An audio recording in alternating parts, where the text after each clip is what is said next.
Hello, bachcho. Let's start the question. The question is let E of C denote the complement of an event E. If E, comma F, G are pairwise independent event with probability of G is greater than 0 and the probability of E intersection F intersection Z equals to 0, then the probability of EC intersection F of C divide G equal to. So option A है P E of C plus P F of C and the B है P E of C minus P F of C. C है आपका P E of C minus P of F.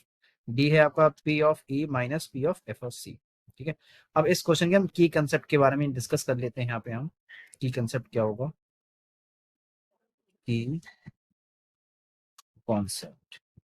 तो इसमें हम जो use करें conditional probability का use करते हैं इसमें हम, कि probability of A by B equal to होता है आपका probability of A intersection B upon हो जाएगा प्रोबेबिलिटी ऑफ बी हो जाएगा। ठीक है, और एक बेसिक कंडीशन आपको पता होना चाहिए, probability of A intersection B, इसको हम इंडिपेंडेंट इवेंट में लिख सकते हैं, probability of A and the probability of B. ठीक है, इस तरह से इसको हम मेंशन कर सकते हैं। अब हमारे पास जो बोला गया है कि E of C denote the complement of an event E, तो इसको हम किस तरह से मेंशन कर सकते हैं, इसका मतलब ये है कि हमारे पास probability of E not, sorry probability of E C and the intersection of F C और ऑब्लिक जी, इसको हम क्या कर सकते हैं, conditional probability probability of E C intersection F of C और इंटरसेक्शन ऑफ जी हो जाए, और इसके अपॉन में आ जाएगा आपका प्रोबेबिलिटी ऑफ जी। ठीक है, हमने बस ओपन किया हुआ है। अब यहाँ से मैं इंडिपेंडेंट वेरिएबल यहाँ से सॉल्व करेंगे, तो probability of E C dot probability of F C dot probability of G, और अपॉन में क्या हो जाएगा आपका प्रोबेबिलिटी ऑफ जी। ठीक है, ये आपका यहाँ से ये कैंसिल हो जाएगा, तो बचा क्या हमारे पास प्रोबेबिलिटी ऑफ ई सी और बचा प्रोबेबिलिटी ऑफ एफ सी बचा। ठीक है, तो अब यहाँ पे जो प्रोबेबिलिटी ऑफ एफ सी को हम क्या लिख सकते हैं कि प्रोबेबिलिटी ऑफ ई सी, और ये मिलेगा 1 माइनस प्रोबेबिलिटी ऑफ एफ।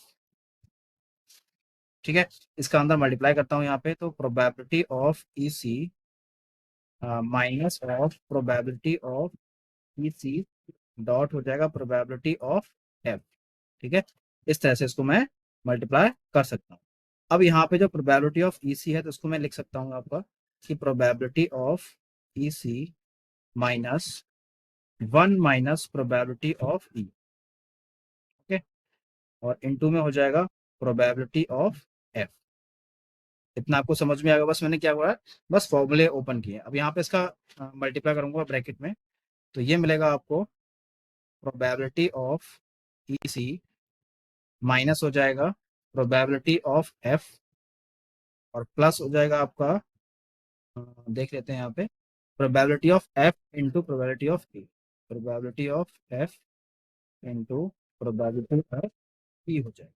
ठीक है, अब देखो यहाँ से उन्होंने जो दे रखा है क्वेश्चन में, क्वेश्चन में बोला गया है कि हमारे पास probability of E intersection F intersection G equal to 0 है, यानी कि probability of E intersection F intersection G, इसका जो वैल्यू है हमें क्या दे रखा है, उन्होंने 0 दे रखा है। ठीक है, और यहाँ पे मैं क्या कर सकता हूँ, इसको open independent variable probability of E और प्रोबेबिलिटी ऑफ एफ, और यहाँ पे क्या हो जाएगा probability of G equal to किसके हो जाएगा 0 के। ये आपकी इक्वेशन नंबर फर्स्ट मैंने मान ली है। ठीक है, और उन्होंने ये भी दे रखा है कि जो प्रोबेबिलिटी ऑफ जी का वैल्यू क्या है, 0 से ग्रेटर है। ठीक है, यानी कि उन्होंने दे रखा है कि प्रोबेबिलिटी ऑफ जी का जो वैल्यू है वो 0 से ग्रेटर है।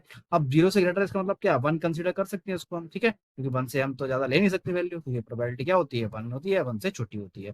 ठीक है, तो इसको मैंने 1 ले लिया, तो यहाँ से मुझे क्या मिल जाएगा कि प्रोबेबिलिटी ऑफ ई और आपका प्रोबेबिलिटी ऑफ एफ, इसका जो वैल्यू क्या मिल जाएगा मुझे 0 मिल जाएगा। यहाँ से ये कंडीशन मिल गई। अब ये कंडीशन इक्वेशन और फर्स्ट में पुट कर दूंगा। जब फर्स्ट में पुट करूंगा तो यहाँ से मुझे क्या मिल जाएगा, probability of E C minus probability of F. यही इस क्वेश्चन का फाइनल आंसर है। तो मैं ऑप्शन चेक कर लेता हूं आपका, जो ऑप्शन करेक्ट हो जाएगा कि प्रोबेबिलिटी ऑफ ई सी, यानी कि ऑप्शन सी करेक्ट हो जाएगा आपका, माइनस प्रोबेबिलिटी ऑफ एफ। तो जो ऑप्शन सी है वो आपको करेक्ट होगा। So I hope you understand and thank you.